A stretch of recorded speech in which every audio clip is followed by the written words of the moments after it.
There's a silent killer stalking our rivers. It doesn't leave any obvious clues, no weird colors, no chemical slicks on the surface, but its victims are everywhere. Fish, plants, entire ecosystems just suffocated. So today, we're going to play detective. We're going on an investigation to unmask this invisible thief and get into the nitty-gritty of the science used to track it down. Okay, so let's start at the crime scene. On the left, you've got raw sewage and waste just pouring into a waterway. It's pretty grim. And on the right, you've got a river that's vibrant. It's healthy, flowing right through a city. I mean, the difference is night and day, right? One is clearly dying, and the other is thriving. So what's the real fundamental difference between them? Well, the answer isn't as simple as just saying, oh, it's pollution. The real culprit is something you can't even see. It's a chain reaction happening just below the surface that literally steals the breath from the water. So what is this invisible force? All right, our investigation starts now. We're going to identify our prime suspect. And this is where the story gets really interesting, because the killer, it's not what you'd probably think. See, the culprit isn't some classic poison or a nasty toxic chemical. It's organic stuff, things like sewage, runoff from farms, waste from food processing plants. The thing is, on its own, this stuff isn't necessarily deadly. The real danger is what it makes happen in the water. Here's how it all goes down, in 3 simple steps. First, all that waste gets into the water. Second, the bacteria that are already there see this as a massive all-you-can-eat buffet, and their population just explodes. And third, and this is the crucial part, just like us, when these billions and billions of bacteria are feasting and multiplying, they're also breathing. They are inhaling the dissolved oxygen right out of the water until there's practically none left.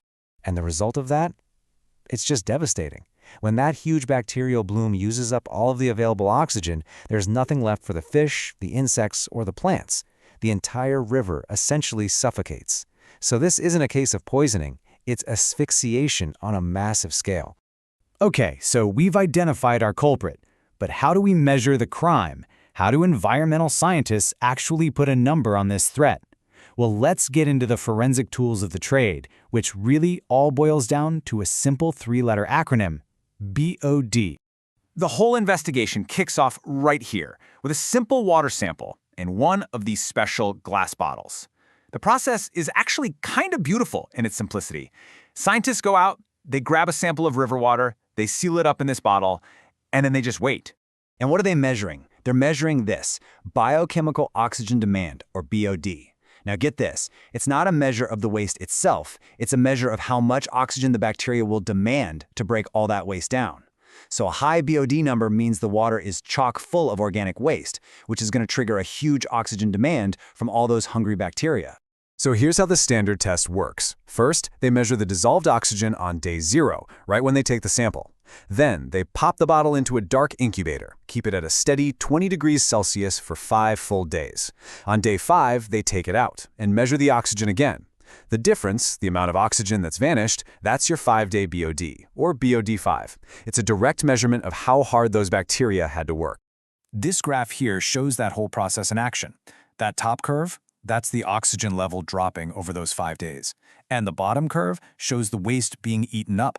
Now, if you had a really polluted sample, that top curve would be way steeper. It would just plummet, showing a crazy fast consumption of oxygen right from the get-go.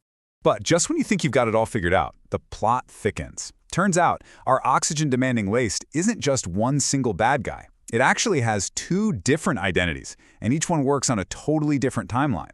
On one side, you've got carbonaceous BOD, or C-BOD. Think of this as the fast threat, the sprinter.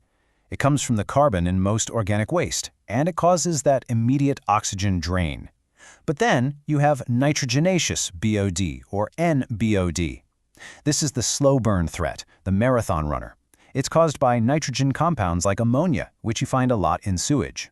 A different set of bacteria breaks this stuff down, and they work much, much more slowly. And this little detail explains why the standard test is 5 days long. As our source material points out, that nitrogenous demand, the N-BOD, it often doesn't even really start for 5 to 8 days. So that standard BOD5 test, it's pretty much just capturing that initial, fast-acting, carbon-based threat. And this chart shows that second lingering threat perfectly. You can see here over a 50-day timeline how ammonia slowly turns into nitrite, and then that nitrite turns into nitrate. Each one of those steps uses up oxygen, creating this delayed demand that can keep hurting a river long after the initial pollution event is over. So we've got the crime, we've got the culprits, fast and slow, and we've got the forensic science. But let's bring it all home. Why is this one little number, BOD, so incredibly important in the real world? Because BOD is everything. It is the language we use to manage the health of our water. It's the number that gets written into laws to set legal pollution limits. It's the exact metric engineers use to design a water treatment plant that can actually do its job. It's how scientists give a river a checkup, and it's how we know if our cleanup efforts are actually making a difference. It is, without a doubt, the single most important number for protecting a river's ability to breathe. In the end, the whole story of a river's health can be boiled down to this one number. It's a measure of the burden we're placing on it. It tells us if our actions are letting it breathe or if we're slowly causing it to suffocate. And that leaves us with one final thought, one question to think about. What is the oxygen demand of the water near you?